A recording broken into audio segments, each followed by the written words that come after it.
Dammam Khobar থেকে এক customer complain করেছে আমাদের প্রোডাক্টের বিরুদ্ধে।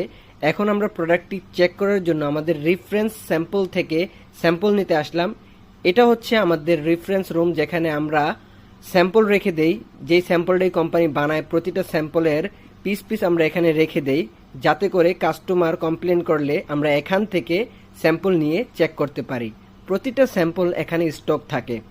এখন স্যাম্পলটি নিয়ে আসলাম আমাদের অফিসে চেক করার জন্য। বাংলাদেশেও কি প্রতিটা কোম্পানি এভাবেই চেক করে থাকে? এটা হচ্ছে মার্কেট কমপ্লেন, আর এটা হচ্ছে আমাদের রেফারেন্স স্যাম্পল, যেটা আমরা আমাদের স্টকে রেখে দেই, যাতে পরবর্তীতে কোনো মার্কেট কমপ্লেন যদি আসে সেক্ষেত্রে যাতে আমরা আমাদের স্যাম্পলের সাথে কম্প্যারিজন করে একটা ডিসিশন নিয়ে আসতে পারি আসলে স্যাম্পলটা কোন কারণে খারাপ হইল। আমরা স্যাম্পলটির উপরে দেখতে পাই খুবই ডাস্ট ছিল এবং স্যাম্পলটা একটু ওপেন ছিল, লুজ ছিল এই কাভারগুলা, যার কারণে হাওয়া ঢুকেছে। এর কারণে ফাঙ্গাস হয়ে গেছে, ইনফেকশন হয়ে গেছে স্যাম্পলের উপরের ভাগ। কিন্তু স্যাম্পলের পিএইচ সবকিছুই ঠিক ছিল, উপরে জাস্ট একটা ফাঙ্গাসের আকার ধারণ করেছে। আমাদের ম্যানেজারের সাথে এবং সুপারভাইজারের সাথে আমরা এই স্যাম্পলটা চেক করছি।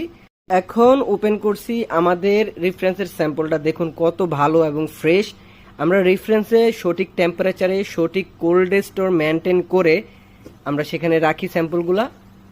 এই স্যাম্পলগুলো খুবই ভালো। কাস্টমার কমপ্লেন করেছে সেটা ছিল তাদের স্থানে, তারা ভালোভাবে সেটাকে সংরক্ষণ করতে পারেনি বিধায় কিন্তু নষ্ট হয়েছে। বাংলাদেশেও কি সেম ভাবে কাস্টমারের কমপ্লেন কি এরকম ভাবে প্রায়োরিটি দেওয়া হয়? আমার মনে হয় না।